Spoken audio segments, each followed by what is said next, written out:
जी नमस्कार मित्रों, मेरा नाम ध्रुव कौशिक है, जैसे कि आप सब जानते हैं। और आज हम जिस विषय के बारे में बात करेंगे, उस विषय को सुनकर और जानकर आपको ये लगेगा कि जो हम कह रहे हैं वो बिल्कुल पूरी तरह से सच है।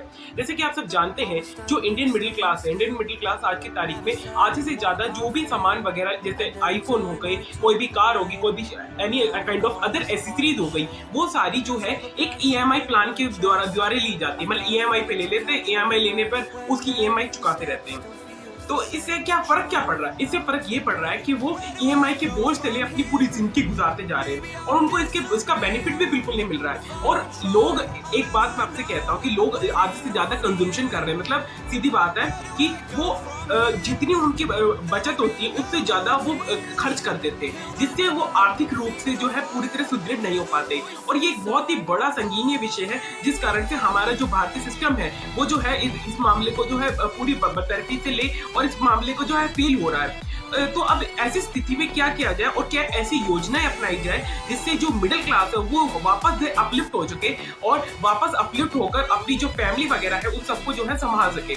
लेकिन इन सबके बीच आपको एक खास तौर पे मैं एक बात बताना चाहूंगा कि हमारी जो इंडियन मिडिल क्लास है उन सबको अगर फाइनेंशियल फ्रीडम चाहिए तो आप हमारा कोर्स ज्वाइन कर सकते हैं, जो कि कोर्स हमारा joinsathi.app.com पर है। वो कोर्स को आप ज्वाइन कर सकते हैं ताकि आपको ज्यादा से ज्यादा जो है फाइनेंशियल फ्रीडम की टिप्स मिल सके, एडवाइजेस मिल सके और भी बहुत कुछ मिल सके।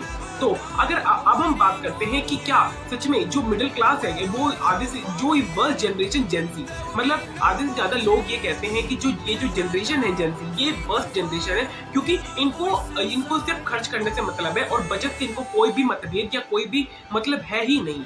और ये एक बहुत ही ज्यादा दयनीय विषय भी है, क्योंकि देखिए जो अभी जनसंख्या दर अगर आप देखेंगे तो लगातार घटोती में जा रहा है। मतलब आधे से ज्यादा जनसंख्या जो है वो कम होती जा रही है और इसके पीछे भी यही कारण है, महंगाई, इन्फ्लेशन वगैरह। इन सब के कारण जो हमारा आधा इन्फ्लेशन रेट है वो जो है कम होता जा रहा है, जिससे जो है हमारे जो आने वाले वक्त में जो निकास के मतलब विकास की जो क्षमता है उस पर जो है काफी हद तक प्रभाव पड़ रहा है। और वो हम जो प्रगति जो हम करना चाह रहे हैं वो हम किसी बिना पर नहीं कर पा रहे हैं, और ये बहुत ही बड़ा कारण है जिससे हम ये सब नहीं कर सकते। लेकिन मेरे को ऐसा लगता है पर्सनली कि अगर ये जो जेनजी पॉपुलेशन आ रहे हैं, ये एक तरह से आप ये कह लो कि बहुत ही ज्यादा कम पॉपुलेशन है। मतलब आप ये बात मान के चलें कि ये लोग जो है बहुत ज्यादा खर्च करते हैं और इस खर्च के कारण ये जो है अपना जो भविष्य है तो पूरी तरह से सही नहीं कर पाते।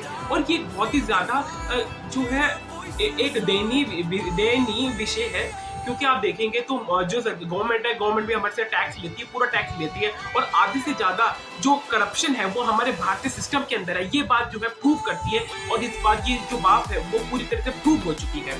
और मुझे ऐसा लगता है कि अगर इन सबको अगर सुधारना है तो हमें भी जेनजी, जैसे कि अब आपने देखा होगा कि जापान के अंदर बहुत ज्यादा वहाँ की जो जेनजी पॉपुलेशन है उन्होंने जो है करप्शन को पूरी जड़ से खत्म कर दिया है, और जड़ से खत्म ही नहीं करा बल्कि आश्वस्त कर दिया है। पूरा प्रशासन जो है पूरी तरह से स्वस्थ हो चुका है। हमको भी ऐसा करने की जरूरत है ताकि हमारे भारत के अंदर जो करप्शन जितना भी फैला हुआ है वो पूरी तरह से खत्म हो जाए और हमारे भारत को नई युवा पीढ़ी जो है नई दिशा दिखा सके। हमारे चैनल खबर माइक को सब्सक्राइब करें, लाइक करें, शेयर करें, क्योंकि आप अगर एक सब्सक्राइब कर देंगे तो हमको इससे बहुत मोटिवेशन मिलता है कि हम आगे और भी वीडियो आपके सामने ऐसी छोटी छोटी शॉर्ट इन्फॉर्मेशन लाते रहें।